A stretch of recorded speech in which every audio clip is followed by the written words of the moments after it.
Okay, I'm Hakan Jakobsson. I work for Justin here at Criteo, and I'm going to talk a little bit about benchmarking, in particularly about some of the standard benchmarks that are commonly used for databases. The inspiration for this talk came out of a product evaluation project here at Criteo. The code name for the project was Boss2B, doesn't really matter, but the objective was to evaluate several SQL and Hadoop technologies. And when you do a technology evaluation, one of the considerations typically is performance, among many others.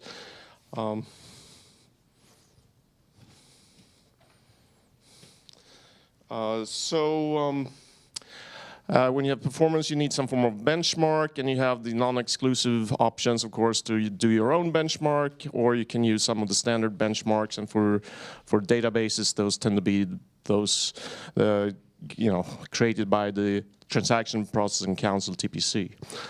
And if you run the standard benchmark, you can sort of either take the benchmark kits for the different TPC benchmarks and run it on your own. In your own environment, or you can just look at the audited numbers that have been published and audited by the TPC. And in our case, we actually did a little bit of roll your own benchmarking, and I also ran some of the ran a little bit of the standard benchmarks in our own environments. I won't bore you with the roll your own part of it. I'm mainly going to focus this talk on the standard benchmarks. So the relevant standard benchmarks for our purposes were TPCH and TPC-DS. And both have their own set of issues that I'll come back to later. And there are lots of questionable numbers floating around for unaudited benchmarks. So people, especially for open source technologies, tend to sort of publish numbers that are not really following the rules. And then they make various kind of questionable claims based on those numbers, as we shall see. So one of the topics of this presentation is why we were not using TPC-DS. And I'll shed some light on that. And that is despite some significant familiarity with this benchmark. So back in the days, I actually wrote a lot of the TPC-DS queries. Probably, I don't remember the exact number, but probably 20 or something like that. There's 99 queries in TPC-DS, and I probably wrote, I don't know, 20 of them or something like that, plus minus 10 or something. I don't remember exactly which ones and the exact number, but so I have quite a bit of familiarity with that benchmark and how it was created, and probably that's the reason why we stayed away from it. So here's a motivating example: Hortonworks versus Cloudera. So this is from a Hortonworks blog post from last year. So they did some benchmarking with Hive LLAP and found that it was wonderful. Since they are backing Hive LLAP, that's not particularly surprising. So more from the same blog post, they compared it to Impala, which is, of course, a technology backed by their competitor, Cloudera. And not surprisingly, they found that for TPC-DS, the Hive LLAP was faster than Impala, and on the bottom-most chart here, they claim that Hive LLAP can run all the 99 TPC-DS queries, whereas Impala can only run 60 of them. Now, if you look at the very bottom line here, it says trivially modified SQL queries. So it wasn't exactly the official queries that Hive LLAP could run, but and of course, in the discussion section of this blog, Cloudera didn't take this lying down.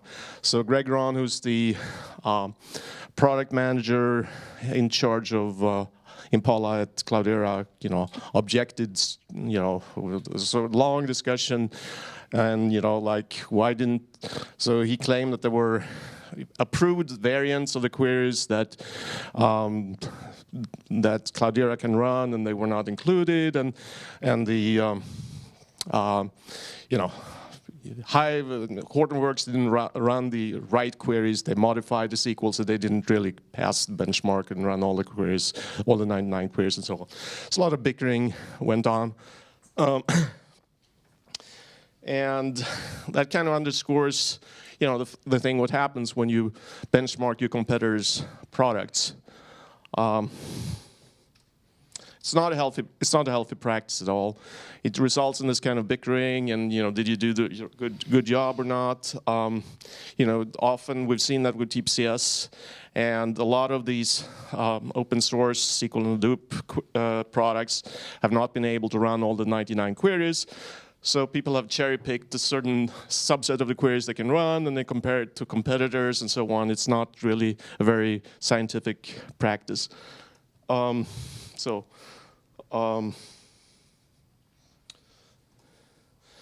they all claim when they run their competitors' benchmark, they all claim that they did their very best to make their, be fair to their competitors. Really, really, made the best effort. They would say, hey, we even read their manual. So, of course, when they run their own product, they have the advantage. They will have the best in-house performance expertise. They may have the developer who wrote the code in-house to help them get really, really good numbers for their own product. Not likely so much for their competitor's product, but they probably read the manual.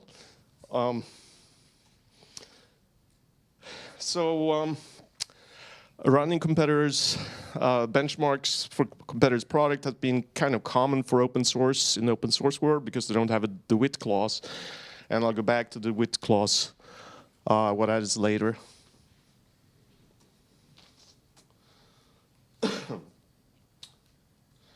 So, just some brief notes on what typically constitutes a database benchmark. You have to have the schema and the data. Some of the TPC benchmarks have scale factors that are useful, so you can run the same benchmark with different amounts of data, and presumably if you have larger hardware, you'll like to run it with more data and so on. And these require quite a bit of work to sort of make the same benchmark work for different amounts of data. But it's pretty useful to have this if it's done well. You also need a workload, and some of these benchmarks, they're centered on transaction processing. In our case, we're looking more at queries because we're looking at analytic databases. Workloads that come with benchmarks are something to be a little bit suspicious about. They're only useful insofar they resemble your workload.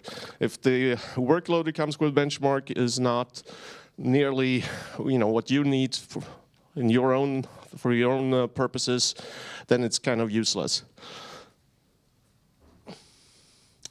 Then you have to have rules for loading and updates. And I don't know to what extent you need to do updates in the data warehousing environment. That's a topic in its own right, and I won't get into that here. And then you need rules for running the benchmark. You need, including how to verify that the results are correct. If you're going to have auditing, what are the rules for auditing in the benchmark? Make sure that the rules were followed and so on. And TPC has that.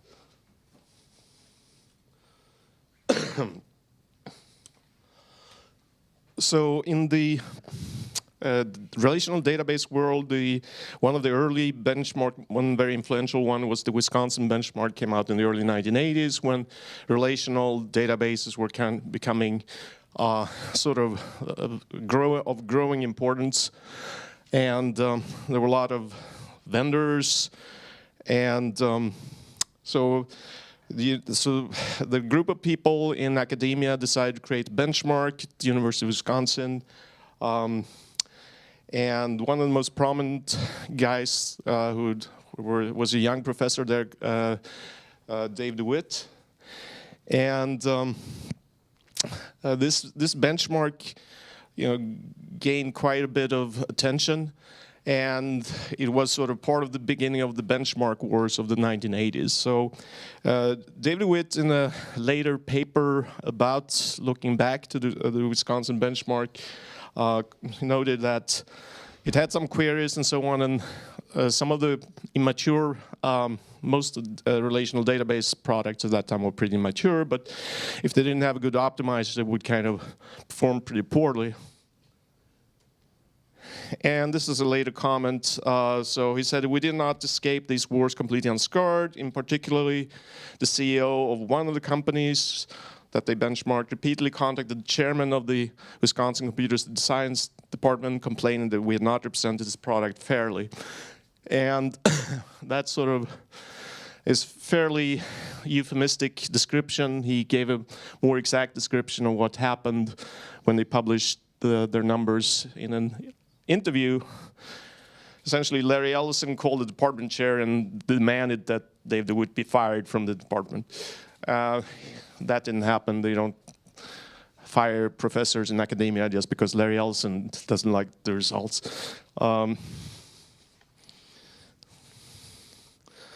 So anyway, this led to the DeWitt clause in database end users license agreements. And essentially, a DeWitt clause says you cannot publish benchmark numbers without the consent of the database vendors. So this has become the norm pretty much in commercial products, but in the open source world, it's kind of rare. I'll get back to that later. And in the 80s, there were lots of sort of benchmark wars. There were lots of bickering over performance and unsubstantiated performance claims. So the benchmark situation in the 1980s for relational databases was kind of a mess. And just to go back to the DeWitt clause, so most open source products don't have one, but Teradata has a distribution of Presto that's open source, and old habits die hard, so they actually have the DeWitt clause for their distribution of Presto, which essentially says you cannot publish or disclose any benchmarks without Teradata's prior written consent.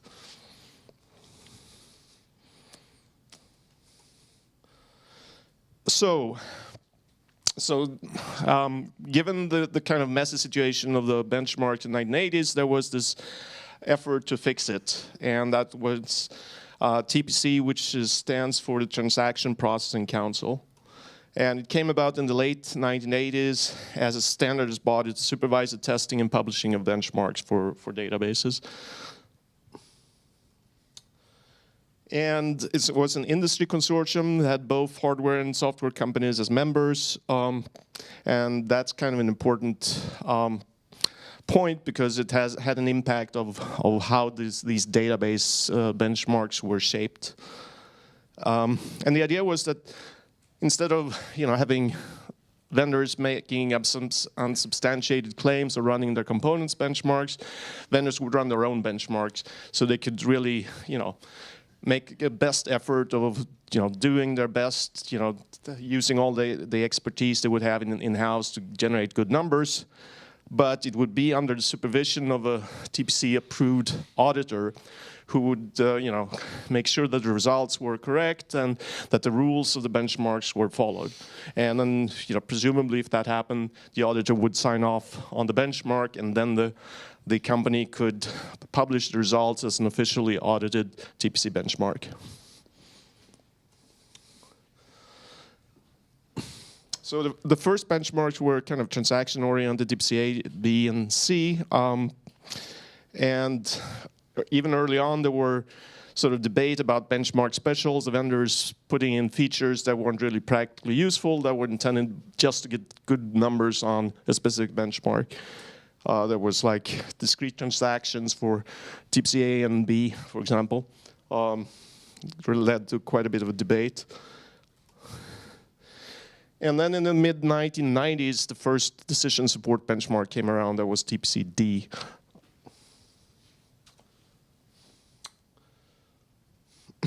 So going back to the, the composition of TPC, the members, we can see here what it looked like 20 years ago in 1998. We see a whole bunch of names there. Compaq was a member. Computer Associates, Dell Digital Equipment was a member. EMC, Hewlett-Packard, IBM, Informix, Microsoft, NCR, which owned Teradata at the time, Novell, Oracle, of course, SCO, Sequent, Silicon Graphics, Sun Microsystems, Sybase, Tandem, and so on. Thanks to consolidation and mergers and acquisitions, a lot of these players are no longer around. So if we move forward 20 years to 2018, these are the current members. You still see Dell and Hewlett-Packard, IBM, Microsoft, Oracle. Teradata is there now instead of NCR. Anyway, so the TPC committee had very different interests between hardware and sophisticated software vendors. So the hardware vendors typically all believed that their hardware was the very best. I mean, it didn't matter whether they were Sun or Sequent or whatnot. If they were a hardware vendor, they thought, yes, our hardware is better than anyone else's hardware. So to prove it, they wanted benchmarks that required a lot of hardware. So they wanted essentially to throw hardware at any problem and as much hardware as possible. So they wanted benchmark that required a lot of hardware. So sophisticated database vendors had a sort of different idea. They all believed that their database software was the best. And to prove it, they needed benchmark to show off their best database features. So the obvious problem is that you have smart software, it requires less hardware. And so sophisticated database vendors would have features like indexes, bitmap indexes, bitmap join indexes, materialized views, and so on, that could often run a query really, really fast. So if you could utilize some smart indexing or materialization technology, you might run a query, in a second or a sub-second that would, if you did the sort of brute force full scan of a table, would require huge amounts of hardware and take a long time. And obviously, the hardware vendors were not very excited about the prospect of having queries that would run in sub-second time and not require a whole lot of hardware. So there was a bit of a problem there. So the key phrase when it comes to these indexes, materialized views that will show up in the database specs is auxiliary data structures. Explicit essentially means that you have to specify them with a keyword like create materialized view or create index or something like that. And that turns out to be an important point. Because the ban or the restrictions on auxiliary data structures are typically against explicit ones. So you can't explicitly specify, for certain tables that you could create an index or materialized view or do vertical partitioning, but it's allowed to do stuff under the covers because TPC didn't really want to restrict vendors from being clever about things underneath, what happens inside a database engine. Yeah, if you can come up with something clever, that's fine. You can't really prohibit that. But you can prohibit explicitly creating some of this stuff with commands. And that, of course, made it, obvious. An obvious way to introduce benchmark specials was that you created some of these auxiliary data structures under the covers, so they just showed up without, requiring an explicit command to create them. And then the question was, can you detect that you're running a benchmark and create these auxiliary data structures under the covers without an explicit command to do so. And that's how a lot of the benchmark specials worked. Anyway, so there was a clash of mindsets, and benchmarks got generated by committees. There were a lot of compromises, and lots of room for political maneuvering. So the lesser database vendors that didn't have as many of these clever techniques as the more advanced ones could, for example, side with the hardware vendors and try to prohibit some of these advanced technologies because they didn't have them.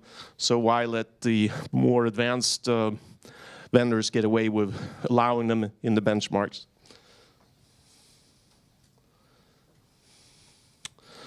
So the hardware vendors sort of got their way with a lot of stuff. There were restrictions on explicit creation of auxiliary data structures, prohibition against explicit vertical partitioning, for example. They got comment columns in some of the tables on TPCD to pad the data so that you were forced to scan a certain amount of data. You couldn't sort of get around that. So that supposedly is the intuition why line item and orders and so on in TPC H and D have these comment columns. Just to give an illustration about how kind of weird some of these restrictions can be. This is from the TPCDS spec about explicit auxiliary data structures. And there's restrictions that only apply to certain tables, which doesn't really make sense. And essentially they seem kind of arbitrary, and they're really the result of compromises between hardware vendors and software vendors, but they don't really make sense in a real world scenario, because in the real world, you create whatever auxiliary data structures make sense, not based on some artificial restrictions on what tables you can create them on and so on.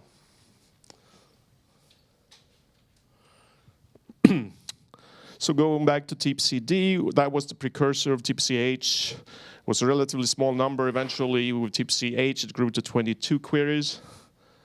It's fairly easy to understand. Initially, when it came around, it did a lot to improve the basic functionality. So it came around in the 1990s, mid-1990s, when a lot of the database vendors were introducing parallelism, parallel query capabilities to run a single query using multiple CPUs. And a lot of them couldn't even run the basic TPCD benchmark. They had queries that would core dump and stuff like that. So it sort of helped vendors just get the basic stuff right initially. Eventually, it got subject to vendor split on auxiliary data structures. So essentially, when Teradata and Oracle introduced materialized views, it led to sort of a situation where there was a clear conflict between the hardware vendors and the vendors that wanted to use materialized views. And that led to essentially the benchmark TPCDs got split up into two new benchmarks with more queries, TPCH and TPCR. And given the simplicity of TPCD, eventually, it gave rise to benchmark specials. There weren't that many queries and there weren't that many tables. So once the vendors had gotten their basic stuff right, next step was to start doing stuff specifically in their products just to get good numbers on TPCD. And the other sort of knock on TPCD, other than the fact that eventually it gave rise to benchmark specials, was that it was not a star schema, and star schemas became increasingly popular in the 1990s. So TPCR was one of the spin-offs. It was essentially anything goes. You can create any materialized view you want. It failed to get critical mass. No one ever published an audited number, so it kind of disappeared because it didn't, without anyone publishing numbers, not very interesting. TPCH was the other spin-off. It was hardware friendly. There were limitations on auxiliary data structures. It became the dominant TPC benchmark for data warehousing. Had a few more queries than TPCD, and still relatively simple, subject to benchmark specials, and still not a star schema. Which brings us to TPCDS. So TPCDS came around in the early 2000s. It was a star schema, or actually multiple ones. 3 major kinds of business with different fact tables. You had catalog sales, store sales, web sales. I guess that was sort of the idea of real-world application of data warehousing in those days. A large number of queries, 99 queries, which was supposed to make it harder to benchmark specials, and they introduced some randomness for the queries. So the idea was that just running, even if there was like a little bit of luck involved, if you run it enough times, when even with, you vary some conditions in the where clause from query to query, but based on randomness, in the long run, it will all even out.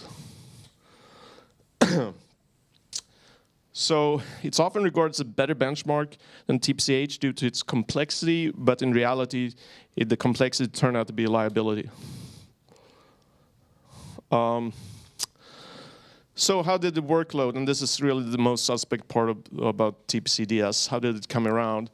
Well, the queries were submitted by committee members, were completely artificial, no real world background were needed for the queries, but they needed to be explained. So if you submitted a query, at least you sort of have to explain what it did and give some form of justification why it made sense, but that's pretty easy. So the vendors would submit queries that would highlight their strengths and screw their competitors. That's essentially how in the name of self-interest, that's how queries got on the approved by the committee. And then, of course, vendors would try to torpedo their competitors' queries in the committee negotiations before they were like accepted or not. So I worked at Oracle at that time, and I did exactly the same thing, as everyone else. We had at that time introduced a fairly significant optimization for queries with clauses. We could either run the with clause as an inline view, or we could materialize it into temp table. And we thought that's good to our advantage, so we submitted a lot of queries with clauses. We had like half a dozen PhDs implementing analytic functions, window functions, roll-up, grouping sets, and so on. So we wanted that as much as possible, and preferably, so I went to some of these guys and say, hey, can you give me the most advanced queries that uses, the most tricky optimizations you put in for, going from one grouping to another. You can optimize the order in which you calculate the different groups in a grouping set or a roll-up. So we got that stuff in. I tried to get a whole bunch of queries targeting Oracle bitmap indexing functionality, lots of ors and ands, and preferably a count star. Fortunately, the count star is so you can just count the number of ones in a bitmap, and you can do that really, really fast. And bitwise ands and ors are fast too. Fortunately, the committee, our competitors, torpedoed some of those queries and forced a table access instead of just counting number ones in a bitmap. But that's life. We put in submitted queries targeting Oracle's star query optimization, which was pretty sophisticated at the time. And, so some statistics about the 99 queries, 30 of them have with clauses. I'm not sure if you use with clause that much in your workloads, but in the TPC DS workload, there are quite a few. This is kind of interesting. 6 of the 99 queries have set operations. So, so SQL has both multi-set semantics and set semantics. And the difference is essentially when you use this, the part of SQL that has set semantics, you do duplicate elimination, so you don't have duplicate rows. And historically, that's always been somewhat expensive because typically, historically, vendors would have implemented the duplicate elimination as a sort, and so every single query, if you use that functionality, you would have a sort operation to remove duplicates, and that sort of, some cases were, or many cases, was considered waste of time. So 6 of these queries have operations in SQL with set semantics, union, intersect, and except. And in my experience, these kind of set semantic operations are kind of rare. So instead, people tend to use union all instead of union. They tend to use joins instead of intersect, and not exist or not in subqueries instead of except. 11 of the 99 queries have roll-up. I think that's partly because of queries I submitted. So I don't know how often you use these roll-up constructs in your own workloads, but it's over 10% of the TPCDS queries have them. So looking back at the spec, TPCDS spec for the earlier revision history, this is, you can see it. The very first draft of TPC-DS came around in October of 2000. And fast forward to the current spec, the latest few years of revision history, now we're up to version 2.8, and it's still being modified and added to. And so it's been around, it's been a long effort, it's been, I guess, almost 18 years since the first draft. So what has happened with TPC-DS in terms of a audited benchmark? Well, if you go to the TPC homepage, they have a list for the different benchmarks of the various audited numbers that have been published by vendors, and this is what it looks like for TPC-DS. So there's a grand total of 1 audited result that has been published for TPC-DS over all these years. And it was submitted in March of this year, and it was run on Cisco hardware, and the database, I'm sure you all use it, it's called Transwarp Data Hub version 5.1. I'm not sure how many Transwarp Data Hub database users there are in here, but for those who are not familiar with this database product, it's a Chinese product, and you have to give them credit for actually being able to run not just run all the queries, but also get an audited version out there. So the problem with that, of course, is that there's nothing to compare it to. So it sort of exists in isolation, so you can't really tell whether this is a good number. I mean, you can say, hey, it's great that you actually managed to publish a number, but is it good or not? There's nothing to compare it to. So, in conclusion, so TPC-DS was supposed to be more complex than TPC-H, test more sophisticated functionality, harder to do benchmark specials. It turned out to be too complex for its own good. The schema rules were by committee, the workload was completely artificial, was created by vendors who wanted to highlight their own strengths and screw their competitors, essentially. Nothing real about that workload. And so it failed to achieve critical mass. TPC-H, there are lots of published numbers. Vendors have actually been publishing audited benchmarks, and you can sort of compare them and at least give you some indication. Not so for TPC-DS. So the bottom line is don't trust in its TPC-DS numbers. Unaudited numbers are not trustworthy in general, as we've seen from the Hortonworks versus Cloudera debate. And there are not enough audited numbers to be meaningful. So it's kind of sad, but it was a noble experiment and hasn't really worked. So what do you do? Well, ideally, when you would need to benchmark products for, to compare them, ideally create your own benchmark, which takes a little bit of work. Or you can take advantage of the existing TPC data generation tools, which are kind of nifty. The TPC-H tables are pretty easy to understand, and you can generate. This is the point here: generate your own workload against them, and the type of queries that are relevant to your environment.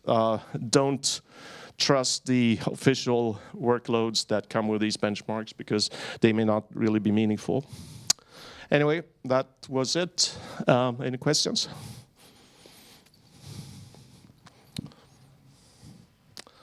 Okay. All right.